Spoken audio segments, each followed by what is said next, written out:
Club বিশ্বকাপ জিতে আর্জেন্টিনার চেয়ে বেশি টাকা পেল চেলসি। 2022 বিশ্বকাপে মেসি দি মারিয়ার বিশ্ব চ্যাম্পিয়ন হয়ে পেয়েছিলেন $4,20,00,000, আর চেলসি ক্লাব বিশ্বকাপ জিতে পেয়েছে এর দ্বিগুণেরও বেশি। প্রায় এক মাসের উত্থান পতনের নাটকীয় নানা লড়াইয়ের মধ্যে দিয়ে শেষ হয়েছে ক্লাব বিশ্বকাপ। এমনকি ক্লাব বিশ্বকাপ থেকে চেলসির আয় 2022 কাতার বিশ্বকাপের শিরোপা জিতে আর্জেন্টিনা পাওয়া অর্থ পুরস্কারের চেয়ে অনেক বেশি।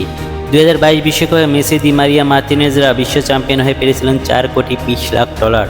সে সময় তো প্রায় 440 কোটি টাকার সমান ছিল, বর্তমানে 510,60,00,000 টাকার বেশি। অন্যদিকে ক্লাব বিশ্বকাপের জন্য ফিফা ঘোষিত অর্থ পুরস্কার অঙ্ক ছিল $1 বিলিয়ন, যা বাংলাদেশি মুদ্রা প্রায় 12,000 কোটি টাকা, যেখানে চ্যাম্পিয়ন চেলসি সব মিলে পেয়েছে $11,30,00,000, যা বাংলাদেশি মুদ্রায় 1,337 কোটি টাকা, যা বিশ্বকাপ জিতে আর্জেন্টিনা পাওয়া অর্থ পুরস্কারের চেয়ে দ্বিগুণেরও বেশি। বাশার সবুজ, নেক্সট নিউজ 24।